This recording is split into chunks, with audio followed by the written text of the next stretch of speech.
good to see you in the audience. A couple announcements. One is, please silence your cell phones again, so just making sure you check on that. Apparently somebody has left a flash drive during the day, and Kristen has it, so if that's you, you can get it back from Kristen. After Trevor's presentation, there is some food and drink out there in the Globe room, and also books for sale. There's one table, Barnes & Noble is selling books, and then there's another table to the side, and there are a couple other books there being sold. One is Trevor's, and then the other is Clara's, who read poetry yesterday. So it'd be great if you went out there and bought up all those books. I think that's everything. So I'll introduce Trevor. So I invited Trevor Herriot to join us here on the Llano Estacado on the southern Great Plains of North America for the Sowell Conference, because he is a writer who speaks for the northern Great Plains of North America, and especially for his home province, Saskatchewan. He is a northern complement to our southern story, because as we know, an ecosystem and its birds and mammals and flowers, its insects, its bacteria, does not observe political or economic boundaries. The grasslands, excuse me, run from Texas to Saskatchewan, and with Trevor's visit, we can more easily sense the through line from our world to his. Trevor Herriot has been called by the Canadian magazine The Walrus the preeminent prairie naturalist of his generation. He is the author of 5 books, among them River in a Dry Land, which was shortlisted for Canada's highest literary honor, the Governor General's Award, and Grass, Sky, Song, a kind of love letter to the grasslands, which was also shortlisted for the Governor General's Award. It won the Writer's Trust Award for nonfiction, and then it was listed among Amazon's top 100 books of the year in 2009. And Trevor is the author of a beautiful little book published by the University of Regina Press titled Towards a Prairie Atonement. He's won 5 Saskatchewan Book Awards, and he works regularly for radio and television. But beyond and perhaps above his many awards and honors, Trevor is a birder and a beekeeper. He is a father and a husband. He's really fine dinner conversation. And he is, as I introduce you to him tonight, our friend. I have to give you one more piece of information. So I'm going to be standing by as a kind of emergency translator, because Trevor is going to be speaking in his native language, Canadian. So if he uses any complex words or phrases like poutine or large double-double or bunny hug, right, you just look over. That's a Saskatchewan. I know. You just look over at me and I'll translate for you. So please welcome Trevor Herriot.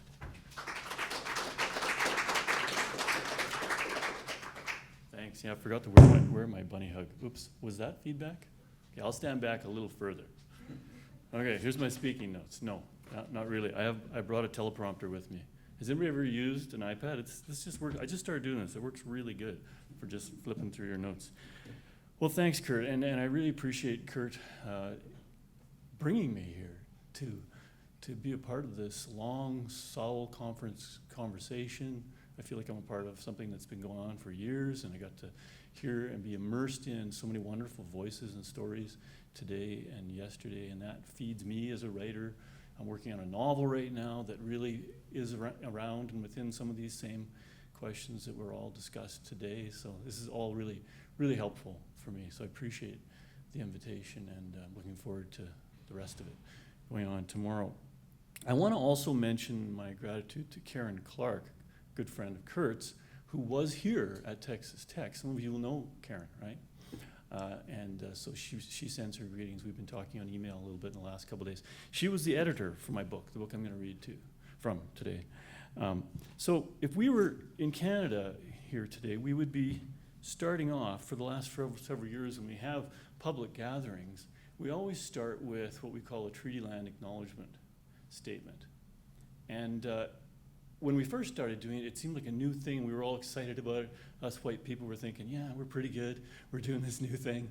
And then, it started to feel a little bit rote and automatic and like it's lip service now. And so we're all trying to update it in our own ways. I've heard recently that in New Zealand, and I think New Zealand is a little further along this process that we're calling reconciliation with our Indigenous people and decolonizing the social contract we live under.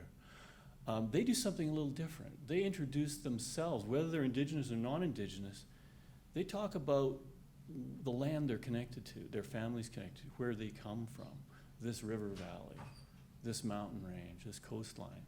So I'm going to do a little bit of that today and just show you the place. I'm a fourth, fifth generation settler from mostly Scottish background, people who were cleared during the clearances and the enclosures of Scotland, dispossessed from their land, came to North America and then participated in the dispossession of Indigenous people there, unfortunately. So that's the privilege I have to declare whenever I'm speaking. But this is the landscape my ancestors came from at the northern edge of the Great Plains, right up here where Saskatchewan meets Manitoba, right at that tip up here. I'm going to point right here is where my ancestors on my mother's side are from, and I identify most closely with that landscape. It's a savanna prairie, which means it's got some woods mixed in. It's aspen trees and oak trees mixed in with fescue grassland, which are slightly taller grass than you would see around here, kind of mid-calf length grass. And this is a big picture of the whole Great Plains, of course, Texas down here. And just for interest's sake, do you see this area? We're around here. Lubbock's around here, isn't it? Am I close? That red area? Down a little? Okay, here? Okay, but it's got red too, all right? And the red's bad. The red's here in Saskatchewan too. What's the red mean? Highest rates of conversion of native grassland for agriculture in the last 10 years. So we share that in common. I mean, just coming to Lubbock, it's incredible. The feeling of connection and displacement, flying 3 flights to get here. Lubbock is just like Regina. It's the same thing. Lots of wide open roads, agriculture everywhere, oil and gas surrounding it, lots of trucks and lots of wind. So it's a very, very familiar kind of place to me. This is a piece of aspen parkland prairie.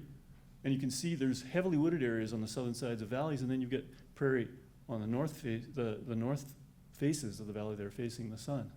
This is a piece of land that we share with a couple other families. And there's lots of water and wetlands mixed in, so it's a different kind of grassland, and it's the one that I feel most kind of imprinted on.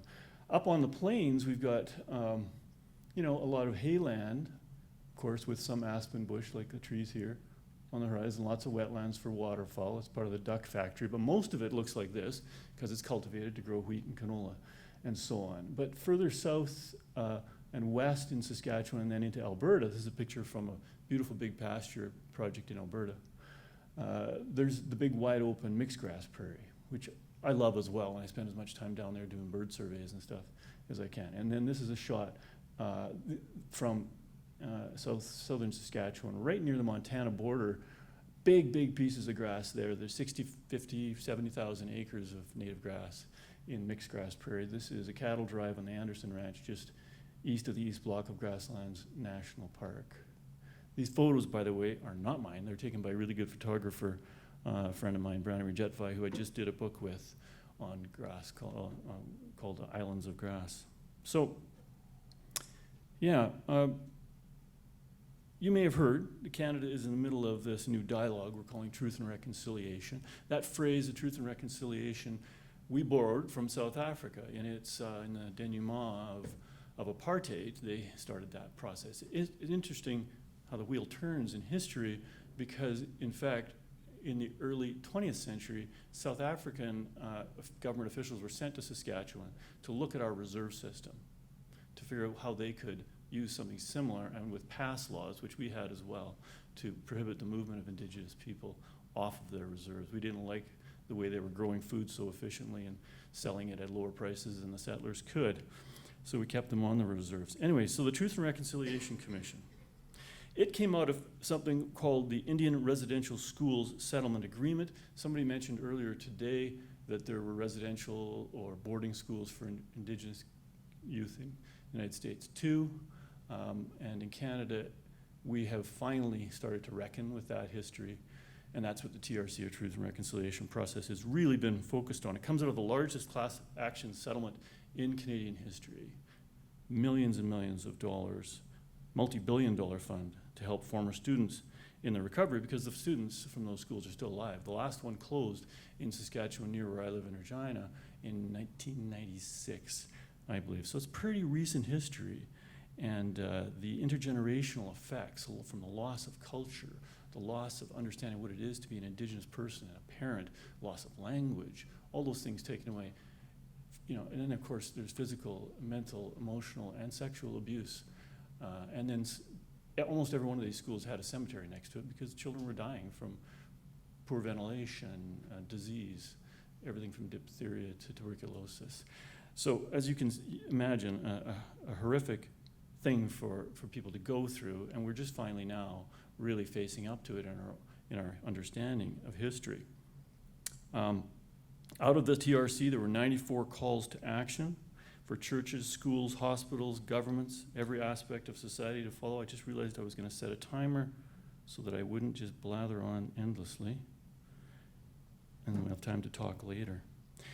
Anyway, in literary circles, too, you know, we're having important conversations now about these things. I think in some ways, you know, the intellectual literary world, the arts world is leading the way on this. I just went to a symphony event with Karen Clark about a month ago, which was featuring Indigenous composers and artists entirely, backed by the Regina Symphony. It was a beautiful event with, we had elders come with prayers at the beginning and good statements by Indigenous leaders as well.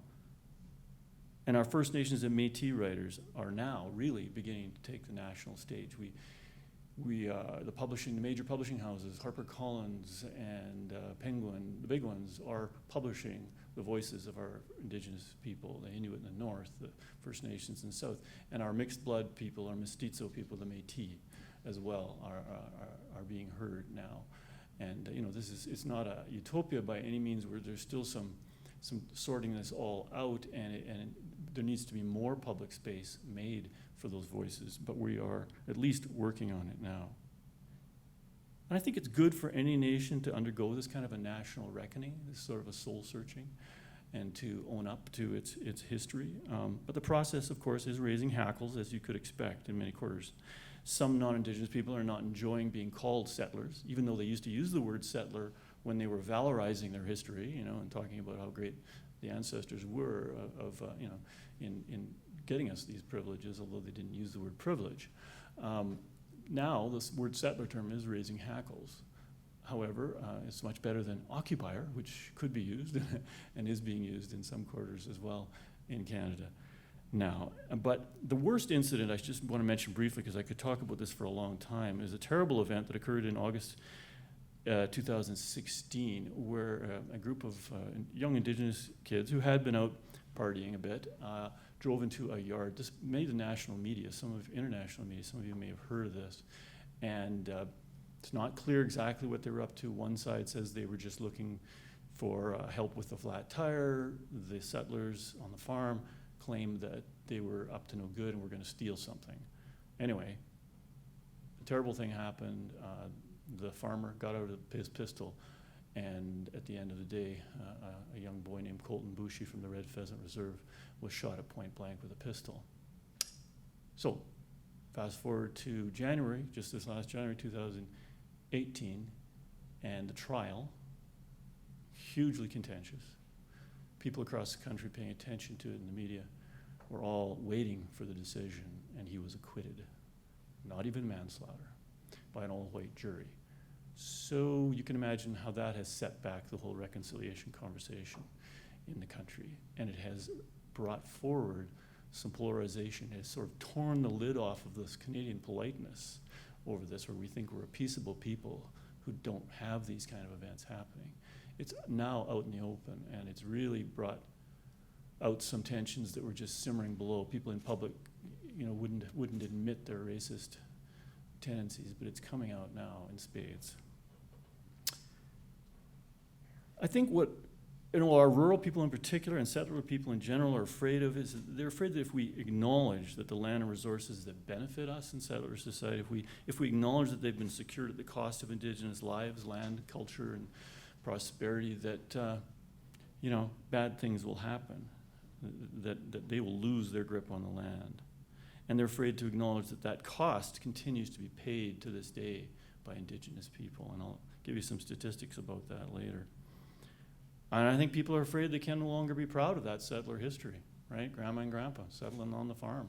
That's just not the same story. You can't tell that anymore. You can't. We have libraries full of that old valorizing narrative about how wonderful our ancestors were and building something out of nothing, right?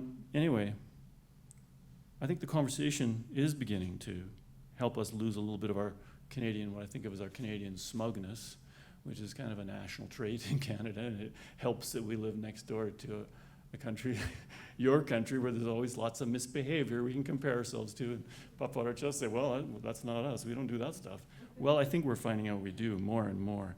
And we've used it in our telling of history. You probably don't know this, but the way we tell our settlement history, that we had to clear the plains of its Indigenous people, first the bison and the Indigenous people, build a railway, and then fill up the country with good settlers, hard-working folks.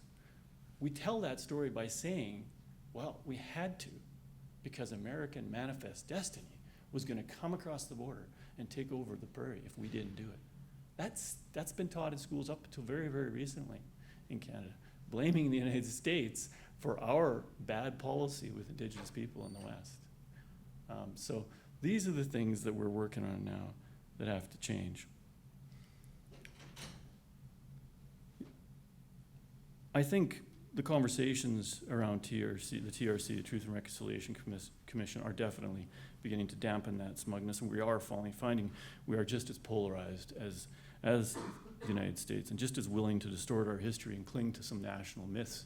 For our national myths, I'll give you two big ones that I think we have. One is that we're a country that protects nature and wildness. Well, I'm a naturalist, and I pay attention. I've been surveying birds for 35 years. I know it's not true. It's just not true. We're not doing a good job. The other one is the one I've been mentioning, that we are a nation founded on peace agreements with First Nations, all these wonderful treaties we've signed, everything's happy. Well, we're, of course, finding out that one's not true. But on the protecting nature myth,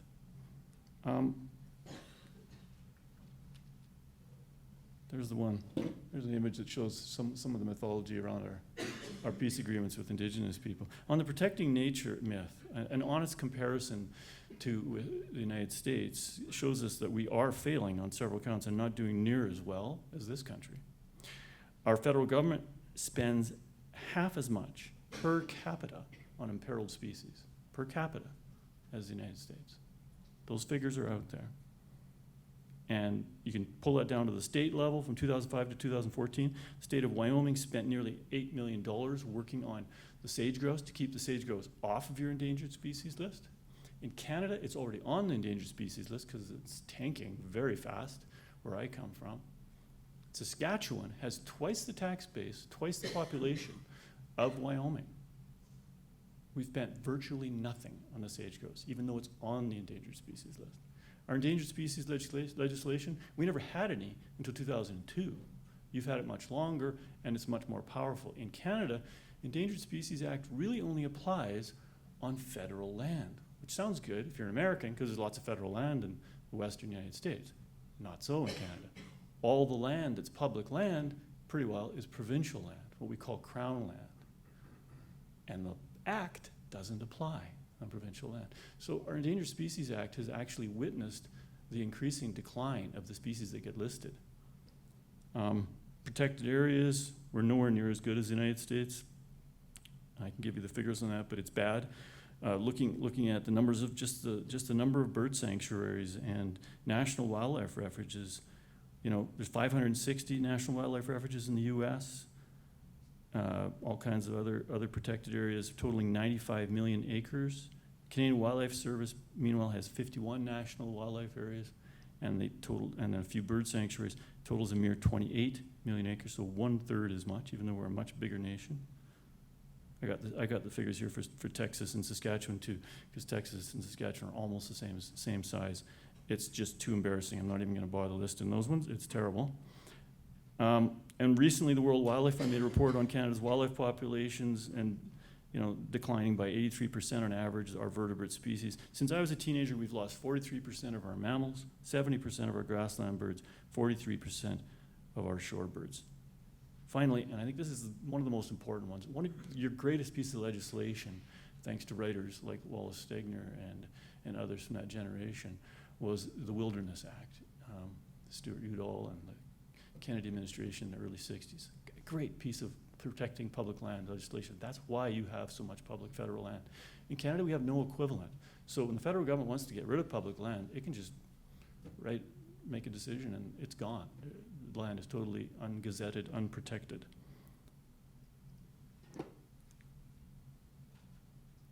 So here are some figures on the other myth that we are waking up to in Canada.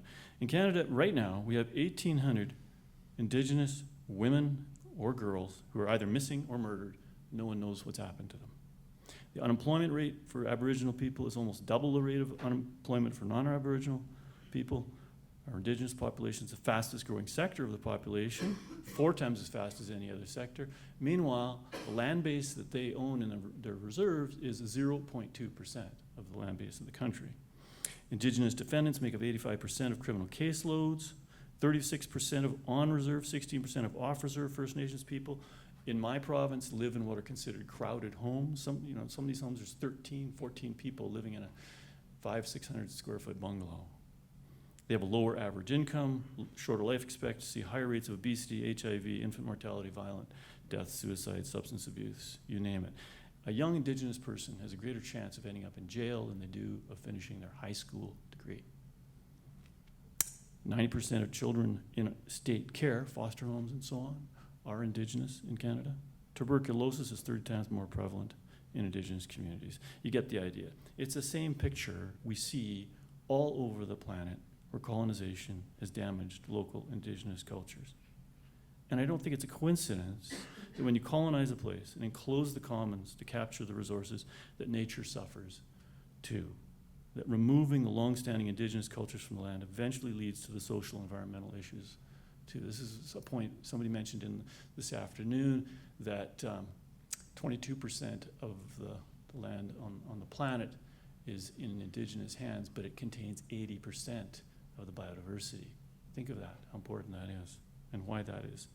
I mean, even the Pope is saying that bad things begin to happen to the environment when you disconnect our Indigenous people from the land.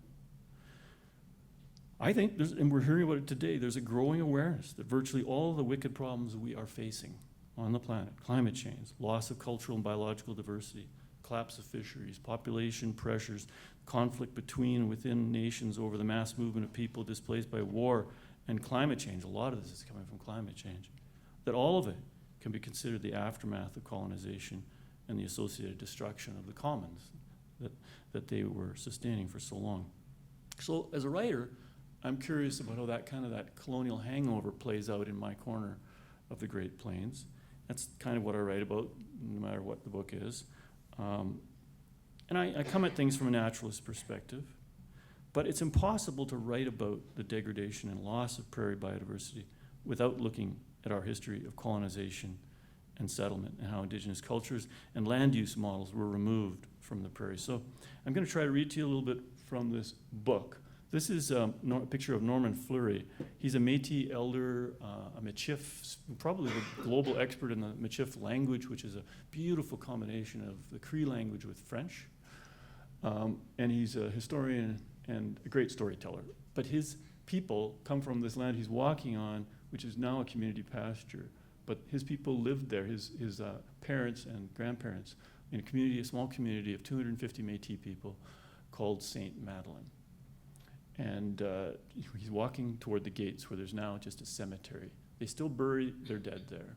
And that's what this book is about, is the displacement of, yet again, another displacement of Métis people from this particular place. This happened in 1938, but by then, every generation before they knew about displacement, because colonization from 1816 onward, from the Battle of Seven Oaks at the Red River in 1816 to this period, Métis people were being moved off land for all kinds of reasons, sometimes to form a national park, and so on. So I tell the story with Norman's voice, foregrounding a lot of the present tense narrative as we walk through the cemetery. And then the other element weaving in with that is a historic narrative, just trying to unpack and understand from my non-Indigenous settlers' perspective how this all happened, how the land was colonized, how they were displaced and moved off it from 200 years before.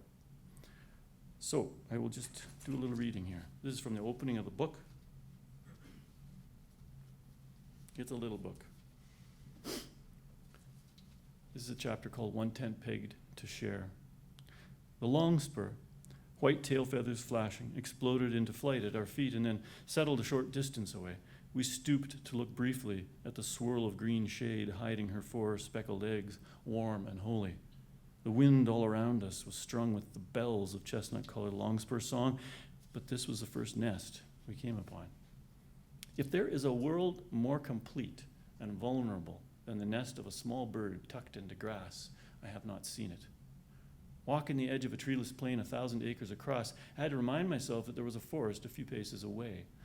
Like the longspur nest, it was concealed, recessed into the prairie in a great wooded trench, 1/2 mile wide and 300 feet deep. Yesterday, a biologist told me a story about a bow hunter who just last year mounted a tree stand in this valley above some bait he put out to attract bears. The first morning he climbed up into the stand, the bears started to come at daylight. And before he could make a move, he was surrounded by 43 of them. He was treed for much of the day, waiting for the last ones to leave. Down in the wooded bottomlands, the large mammals seem to be faring well. But up here on this sandy plain, the smaller creatures that depend on grass are rapidly thinning out. It is thus all the way from the Red River in Winnipeg, we have a Red River in Canada too, to the foothills of the Rocky Mountains. Most of the remaining long spurs and other endangered grassland species are farther to the southwest, where the Milk and Frenchman rivers drain the largest stretches of native grass on the northern Great Plains. This outlier of prairie, containing 2 publicly owned community pastures of native grass and oak poplar savanna, is a remote daughter cut off from her mother by hundreds of miles of cultivation. For 20 years I've been making trips like this out onto the scattered archipelago of native prairie islands surrounded by a sea of cash crops, sometimes escaping from and sometimes searching for the hubris in our regard for the land, the arrogance that puts it to the plow and drives the birds away. The pasture with the longspur nest is right on the Saskatchewan-Manitoba border and a few miles north of the Trans-Canada Highway, 3 hours east of my home in Regina. I caught a ride with Branimir Jetvi, a grassland naturalist and photographer who's working on a photography book that'll feature the endangered grasslands of Canada's community pastures. As rare and ecologically important as coastal rainforest and hosting 31 species at risk, they are officially listed by the World Commission on Protected Areas under the International Union for the Conservation of Nature as lands that Canada has made a commitment to protect. In the spring of 2012, however, the Stephen Harper government abandoned that commitment on behalf of all Canadians by ending the program and removing federal protection from these vulnerable landscapes. Let's skip forward a little bit here. Now, I start this next section by talking about the prairie veering back into corporate hands. What I mean is, it was placed in corporate hands in 1670 when the British Crown gave a charter to the Hudson Bay Company. All the lands draining in Hudson's Bay, 1.5 million acres, handed over to one of the world's first multinationals, the Hudson Bay Company. We live in an era when the prairie is veering back into corporate hands. Oil, gas, and potash corporations are setting the agenda for provincial land use policy. Investment companies, pension plans, and large farmer-investor hybrids are rushing to purchase what's becoming one of the scarcest commodities on the planet, arable land. Governments are selling crown land, farmers wanting to retire are cashing out, and financial advisors are telling their clients that prairie farmland is an inflation-protected asset that produces income. Even what we call the family farm now often involves a $1 million corporation that seeds and harvests tens of thousands of acres. Meanwhile, Too many prairie people, indigenous and non-indigenous, are living with industrialized, degraded landscapes and undrinkable water. Surprisingly, many farm people don't seem to see it that way. Not long ago, I had a phone call from a farmer who raises cattle and crops in the transitional zone between Aspen Parkland and the boreal forest. We agreed that city people and our governments do almost nothing to compensate or encourage farmers or ranchers who are trying to conserve habitat on their land. He was well-spoken and philosophical. He said that our industrialized agricultural practices aren't sustainable, and many species are being hurt. He worries about the bees, both tame and wild, suffering from the neonicotinoid seed coating on the GMO canola he plants. He spoke at some length about how commodity agriculture drives farmers to bulldoze and plow up habitat. Yet before he was finished, he told me that he believed on balance we've done a fair job of keeping natural landscapes on the prairie during the past century. Now, I've heard this seesaw of logic many times before, but this time it caught me off guard. He's a man of good heart, lives on the land, cares for it while he grows food for the rest of us, chooses to celebrate the half-full part of a glass that in fact is less than 1/5 full. Is it that we cannot take a lot of reality? I paused and then muttered a half-hearted response, not wanting to be disagreeable at the end of a pleasant conversation. Well, here's what I didn't say. If the glass were merely half empty, I'd be happy to raise it in a toast. But you and I share a province where 80% of the natural cover on the prairie has been scraped away, and more of it's disappearing every year down the throat of a beast whose appetite can't be satisfied. Only 3.5% of the native grassland in Canada's prairie ecozone has any form of protection. Some endangered species are now at less than 10% of their populations 40 years ago.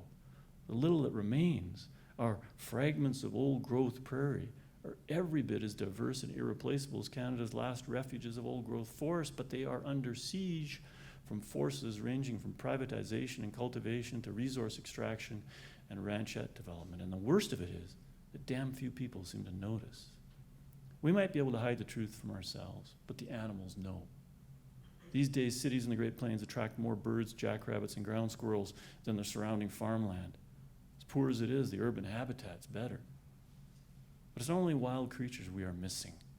The private interest that founded prairie settler life has been shanghaied and thrown aboard the train of corporatized and denatured agriculture. If the public interest constituted in our governments is powerless to stop it, then what will?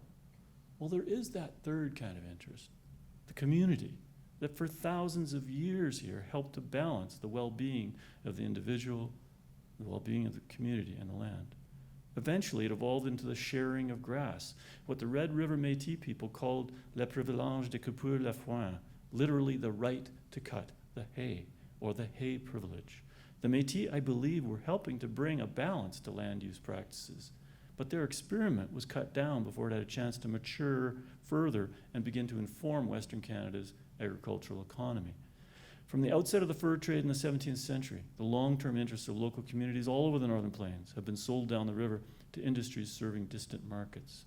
That barter has done great damage to entire nations of people, and the same disregard for land and community continues today to send our young men and women into industries that have found new ways to mine the prairie and destroy our human connections to each other and the land. True community governance has been missing or severely weakened for some time now, though remnants of it did thrive among settlers too for a generation or so after the treaties, residential schools, and homesteading forced indigenous versions of it underground. In hardship and calamity, a sense of the commonwealth of the community has revived for a spell in prairie places, only to recede when the promise of individual prosperity overwhelmed the pragmatism of shared interest. Although much diminished, that third element, moderating private interest out of a concern for the long-term well-being of the land and human communities, can be a strong conserving influence because it's necessarily local and tied up with local values and economies. It arose when farmers first formed dairy and grain cooperatives to get fair prices for their produce, when they established their own telephone companies connecting farmstead to farmstead with copper wire along fence lines, and when the Dust Bowl of the 30s stopped every farmer in his field with a reminder that nature is still in charge. But the closer you look at the islands of native grassland ecology that community pastures protect, the more you'll find human stories that have the power to renew our relationship to the prairie and help us come to understand that community interest.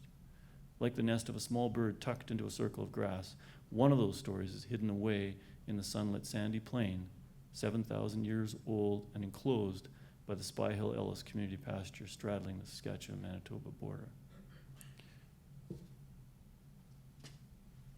So, like the United States or any colonized place, in Canada, most Indigenous systems, which is what the body of the book is about, most Indigenous systems of regulating land use and tenure were displaced by the colonial system of private and public land. It's the useful binary that we all live in and depend on, that allows central governments to control and regulate land, all land, private or public, maximizing the extraction of resources and the concentration of wealth.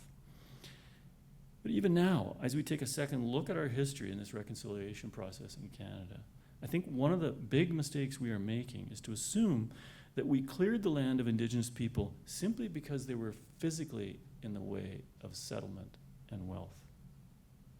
It was more than that. Get them out of the way and onto reserves and then replace them with white people who know how to turn dull. Sure, that was a part of it. That seems to be the main piece of it. It's true. But what's forgotten or overlooked in this version of history is that colonial interests had to remove not just the people, but their native, rooted in the landscape systems of land governance and tenure, their ways of sharing and using land. And the more I listen to the Indigenous voices that are coming forth now, the more I realize that they had their own set of laws and regulations. And I cannot pretend to know them or understand them, but I hear them refer to them. And I think there's something there that we need to be honoring and giving space in the world.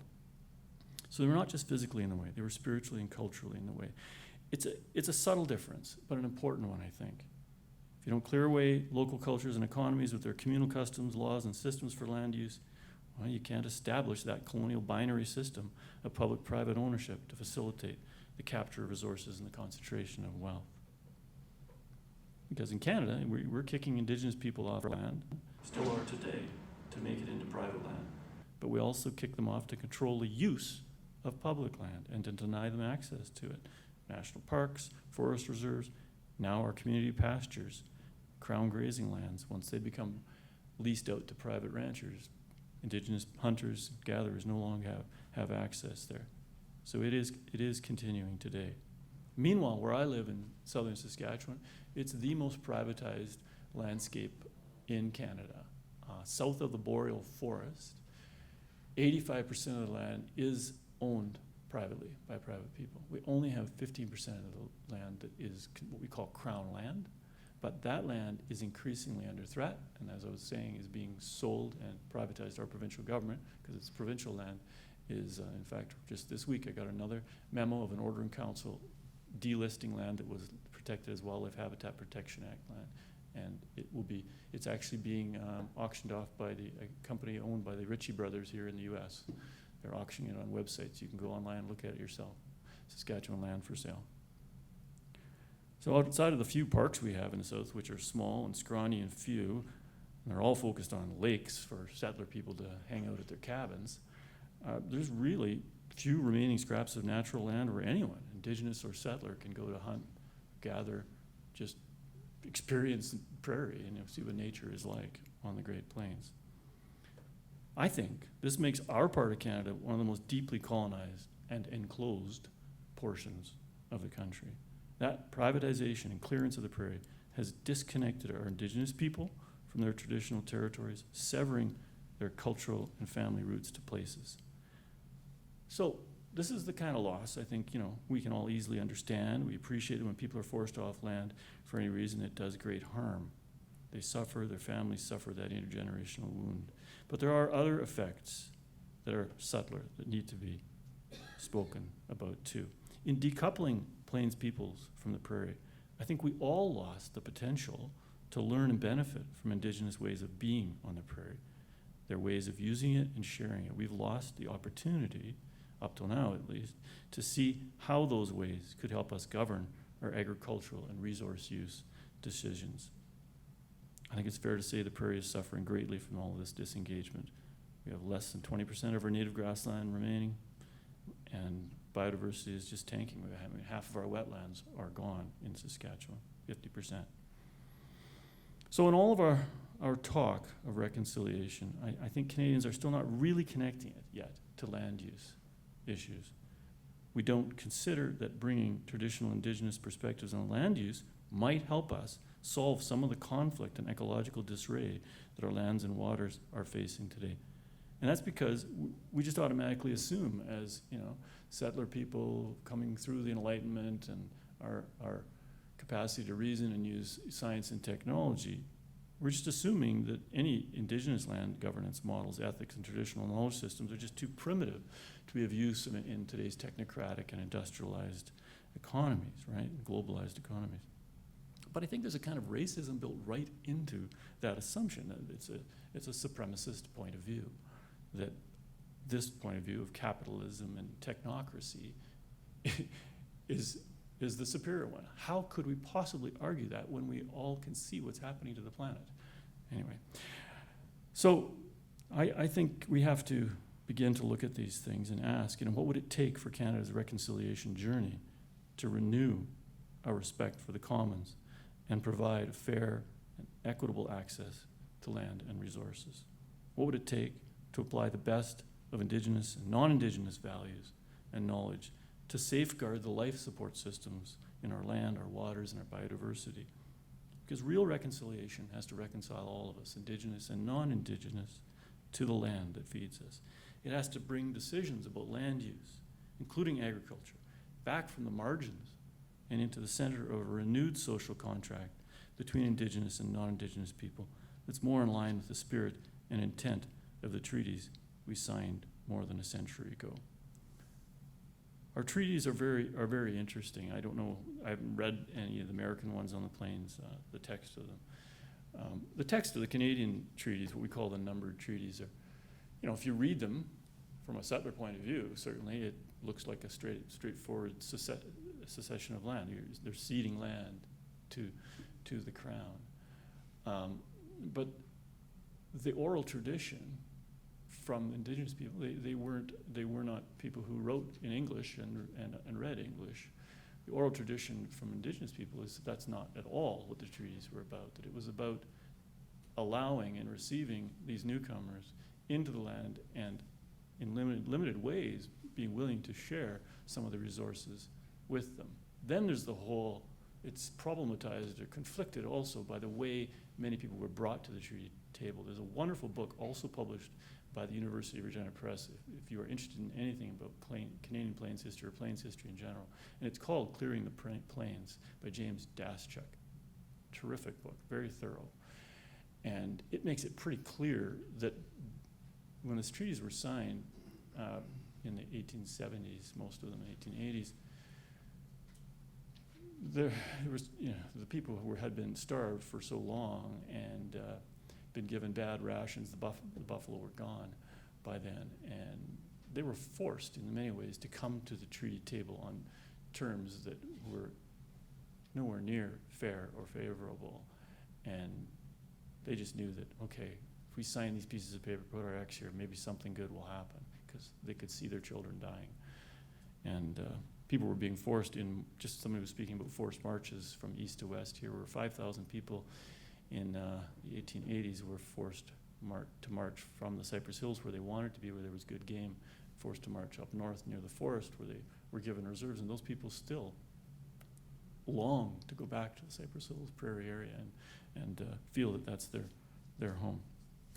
So I'll close with a little reading here toward the end of the book. I think I was probably supposed to be flipping through some slides here. Let's see if I got another one. There, that's a good one. By 1850, there were no buffalo anywhere near the Red River in Manitoba. By 1860, they were gone from Turtle Mountain just east of today's Saskatchewan-Manitoba border. Over the next decade, the buffalo frontier retreated to the Cypress Hills, where Saskatchewan's western border is today, and that's why the Indigenous people clustered around there. Although the pemmican trade had all but vanished, by the early 1870s, the Métis could see that they were becoming victims of their own success. But there was much more behind the slaughter than fast ponies, breech-loading rifles, and rising demand for hides. The U.S. government was losing its war with the Plains peoples, but had come up with a new plan. Get rid of the bison, and the Indians would soon surrender. For Canada, military justification for extermination wasn't even necessary. The politics of expansion, railway building, and clearing the plains for settlement was enough to urge those in power to look the other way as the buffalo faded from history. In 1877, when it was already much too late, Parliament passed the Buffalo Ordinance, a law aimed at slowing down the slaughter, but 1 year later, it was repealed. By then, Métis leader Louis Riel had brought more than 100 Red River families to Montana, looking for buffalo and a life free from the persecution they had suffered at the hands of white settlers after the failure of their provisional government in Manitoba, because our mestizo Métis people tried to form a legitimate government because they had laws and governance and social systems that could have worked. And they took a stand in 1869 along the Red River, and then they were forced out of there and then went to Saskatchewan. What became Saskatchewan, 1885, tried the same thing, and there was a battle there. But I'm getting ahead of myself. Okay.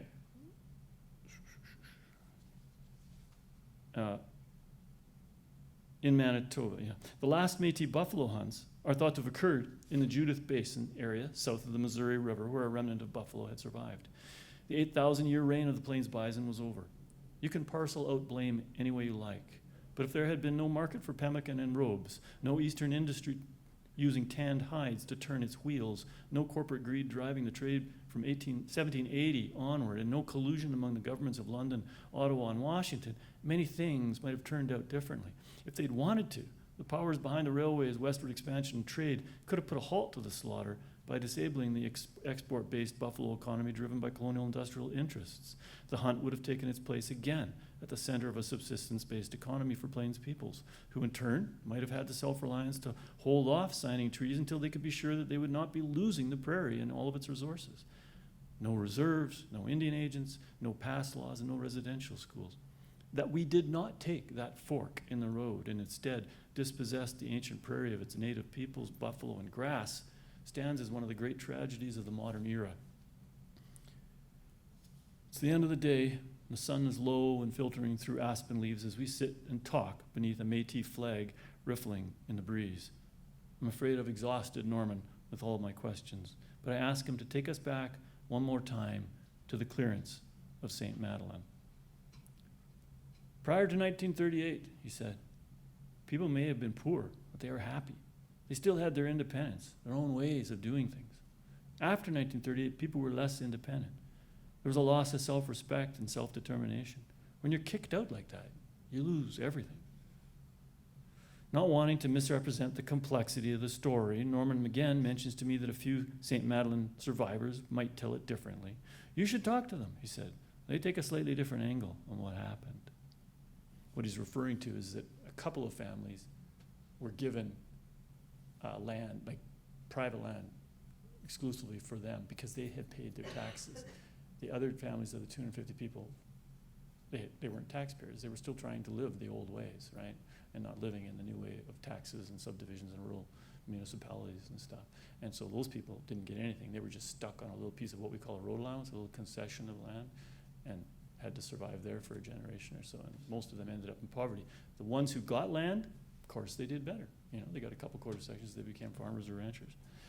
These days, some of the most prosperous Métis families near St. Madeleine are running Charolais or Angus beef cattle instead of buffalo. Working with what the prairie provides, a family ranching native grass, regardless of bloodlines, is as much a cultural substitution in the grassland world as their cattle are an ecological substitution. Not the same thing by a long stretch, but replacing some of what has been lost. If Canada had found a way to respect and retain Métis title to portions of the prairie, then there would be more Indigenous families tending our native rangelands in their own ways, operating alongside white settlers. Together, applying a diverse set of land practices and models of tenure, might they have found a way to hold back the tide of cultivation, development, and resource extraction that continues to lap at the edges of the remaining archipelago of grasslands on the northern Great Plains? Idle imagining now? Perhaps. But anyone who has faced the cultural and ecological tragedies of this place is vulnerable to the allure of what if. You find yourself sifting through the stories from before the prairie was given over to plowmen. You'll look for points in our past when you can detect the weight of history lurching toward the colonial dispensation that still degrades prairie life, the first rifle in the hands of a buffalo hunter, the land assessment expedition sent forth to find a prairie Eden ordained by God to grow wheat, the handshakes of men signing treaties, the memo recommending industrial schools for the people living on reserves, the passing of the Homestead Act, and the advance of the railway penetrating farther west each summer with its cargo of land-starved peasants and scheming speculators. If I had to choose a single moment in prairie history when things could still have gone either way, it'd be this one. Métis storytelling tradition has it that in 1869, while the Métis still had their hold on the land at the Red River, when a 25-year-old Louis Riel was one among Métis farmers struggling to survive along the Red River, a Canadian survey crew arrived at the Forks. They were there to take the measure of the prairie for the patchwork coat of settlement and cultivation it would soon wear. It was October 11th. Riel's cousin, André No, came across the surveyors running their chains across a piece of the community's hay privilege used by Edouard Marion. 6 months before, people of the Red River had heard that Canada had somehow purchased all of the land, all 1.5 million square miles of the Hudson's Bay land from the Hudson Bay Company. As outlandish as that sounded, now there were Englishmen driving stakes, survey stakes, into land that the community had been grazing and cutting for hay for generations. No went to tell others, and soon there were 16 men on horseback riding toward Marion's pasture. Unarmed, they dismounted and addressed the crew. Riel was one of the younger men, but he knew English. "Stop," he said. "You'll go no farther. This land belongs to Monsieur Marion. We will not let you continue." When the surveyors did not budge, one of the Red River men quietly placed a moccasined foot on the survey chain. Riel and the other men did likewise. Marion's hay privilege was not surveyed that day. But before 16 years had passed, Riel would hang from a gallows in Regina for his part in a series of escalating conflicts that began that day with 16 Métis men standing on a surveyor's chain. When I go to the rim of a river valley, the Qu'Appelle, the Assiniboine, the Saskatchewan, and look at the narrow band of native grass left on the slopes between cultivated bottomlands and the sea of monoculture above, when I hear white ranchers argue against reintroducing the buffalo to prairie landscapes, and when I think of St. Madeleine and the sand plains taken from its people, all of my retrospective what-ifs turn from looking back on history to face the work of atonement that stands before all prairie people today. Branimir takes a last photo of Norman walking through the gravestones, and then we offer our thanks and say goodbye.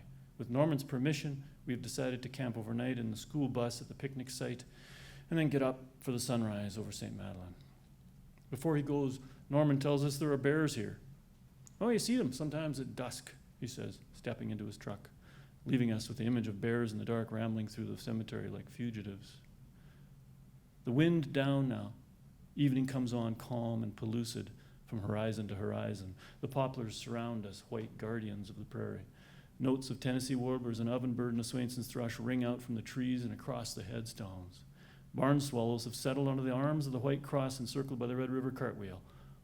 All of the ingredients of peace are here. Stillness descending from the sky with nightfall, quiet headstones casting long shadows, the day's last notes of birdsong. But an uneasiness invades my thoughts. There's no peace here because there is no justice. A lark sparrow lands on a headstone, opens its mouth and fills the air with its jumble of clear high notes and a glissando of buzzy trills on a lower register. It's the song of one who has traveled from the grasslands of central Mexico to look for a savanna just like this, with sandy soil and sparse grass next to trees. It sings to claim a place on the prairie, but its title, and that of many other grassland creatures, has been placed at risk by the same failure to reconcile and bring justice to the land. As the lark sparrow falls silent, the sun slips down to the western edge of the pasture. Time drifts on air currents between the rows of carved stone and concrete. Then all around me, Small dollops of gold, blue, red, and green begin to flicker and glow. Most prairie cemeteries have a few recent graves that are well tended, but at St. Madeleine, the majority are festooned with solar lights and memorabilia to comfort the spirit of those whose bones rest under the grass. Flowers of unnatural hue, stuffed toys, small statues of angels or the Virgin Mary, a Red River Métis sash, a baseball cap. Some of the lights are crucifixes. Branimir, out on the open pasture photographing the sunset, returns at dark. We walk to the bus, open its rear door, and climb in. It's tidy, with rugs covering the floor. It'll make a fine bivouac for the night. There are 2 cots folded up with quilts and a wood stove vented out the side. On shelves on the floor are large margarine pails with cups written on the lids in felt pen, and boxes marked assorted plastic cutlery. A stainless steel dog food bowl waits under one of the half-dozen chairs stored against the walls. After unrolling my sleeping bag across the floor, I look out the windows at the cemetery. It's all dark now, but through the screen of aspen trees, I can see the colored lights at the graves. As I stare out at the points of red, green, yellow, and blue, something, or a shadow of something, passes across them from east to west. It moves as an animal would, and when it is gone, the lights pulse softly again like lanterns from the windows of a village gone to sleep. There we go. That's enough me talking and reading. I'd love to hear any questions or comments from you folks.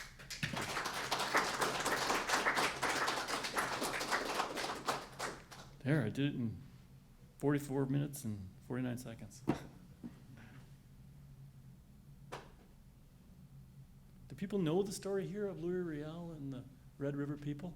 It's a fascinating story and terribly tragic. We've made movies out of it, and it must be 100 books, fiction and nonfiction, all kinds of stories. He's a very, very interesting romantic character. And he died in the jail, or was hung in Regina. Efforts to make grassland into game reserves or national parks. Well, that first slide I showed you way at the beginning was from Grasslands National Park. And boy, was that a fight, just to get that one piece of prairie preserved as a park. And there were no Indigenous people living there anymore. There would have been. Parks Canada did not consult properly with First Nations people to do it.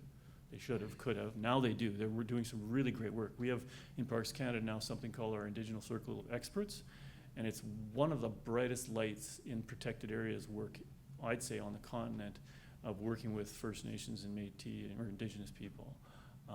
And the folks on that panel are impressive personages, I'll tell you. When they speak on these issues and the sweep of history they bring in from the proclamation from 1700s that they always refer to, it's very, very interesting and eye-opening for all of us. So there are good things happening in protected areas with Indigenous people, but there's not enough happening to protect our native prairie.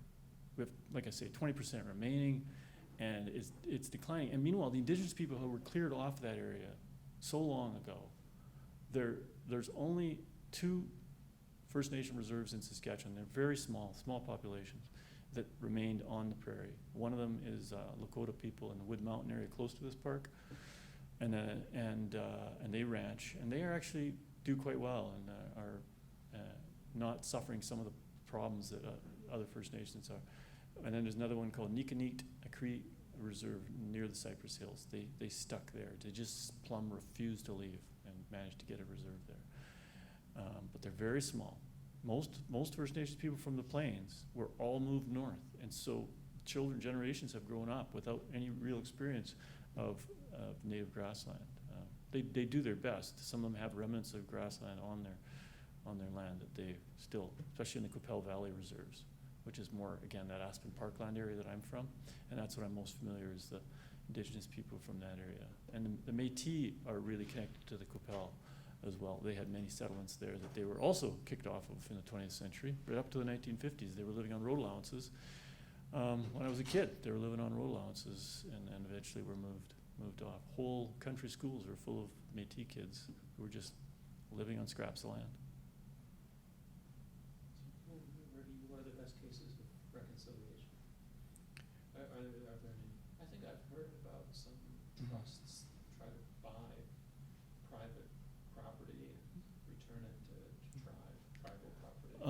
You know, I don't think that's happening much in Canada. There's talk about that now, though. I'm hearing that amongst people who, my age, you know, you've got a nice piece of natural land and you're thinking, well, you know, what do we want to do with it? What's our succession plan? And people are now thinking, well, why don't we just give it to the local First Nation?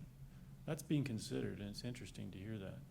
I speak about one example of that toward the end of the book, just after that last piece I read, of a woman, again, she's probably in her 40s or 50s, and she came into the ownership almost by accident of a piece of land that definitely was Métis land on the South Saskatchewan River near the Batoche area where Luriel made his last stand at the Battle of Batoche. So she has this piece of land, and she has taken it or accepted it only kind of on the condition that she could work with the Métis people on it. And so she's in conversations with their elders in the area. And so she's planning some kind of a transition in the future before she dies, I think. Yeah. Yes, Bernadette? I, through the media, of course, not through reality, but from what's been forth in the media, I had thought that Trudeau was working on reconciliation. And by the way, as an aside, I really do appreciate your notation about justice that can't be peace. Yeah. So I was wondering if you could speak to that a bit. Well, yeah, that's the thing. Like, he talks a good line about reconciliation. It's just words, just like the word peace. Sounds nice, you know. And Canada has always sort of prided itself on being a peaceful country. But it's just talk. And he is really beginning to raise the hackles of Indigenous people, because they're just seeing that he's not followed through on a single one of his promises.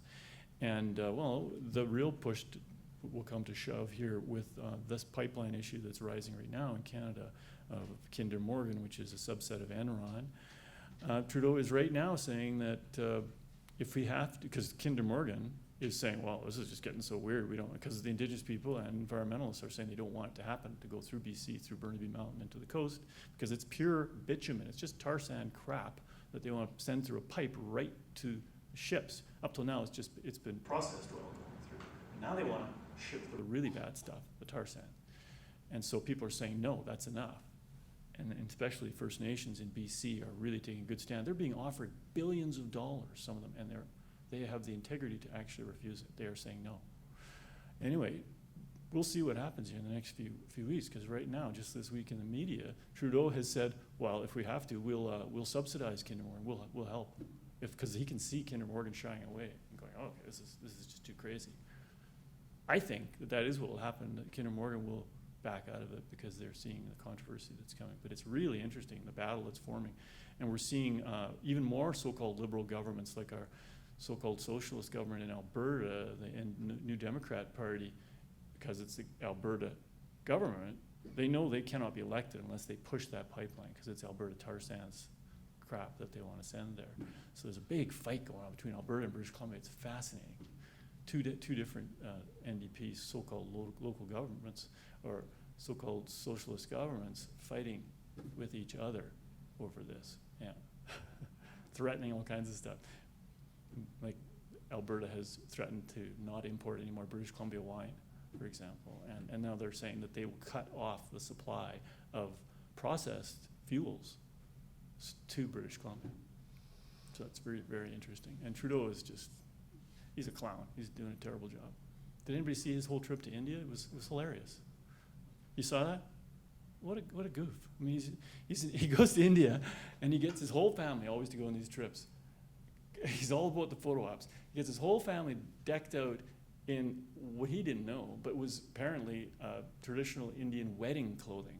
And he showed up at every photo op he could with this full getup on. The Indian people are just looking at him. They're all dressed as they usually are, wondering what the heck is going on. Like, he overdoes it. And then he's doing this in every photo with the Taj Mahal behind him. That's Pierre Trudeau, or what's his name? Justin Trudeau, son of. He's a very shallow person, unfortunately. I mean, we have to admit, he's better than the Stephen Harper character we had before. It's true. Yeah. But we can do better, for sure. Well, I'd be happy to chat with any of you out there during the reception. And thank you all for coming, and those of you who have spoken and participated today, thank you for your insights too. They've been very helpful for my own writing. Thank you.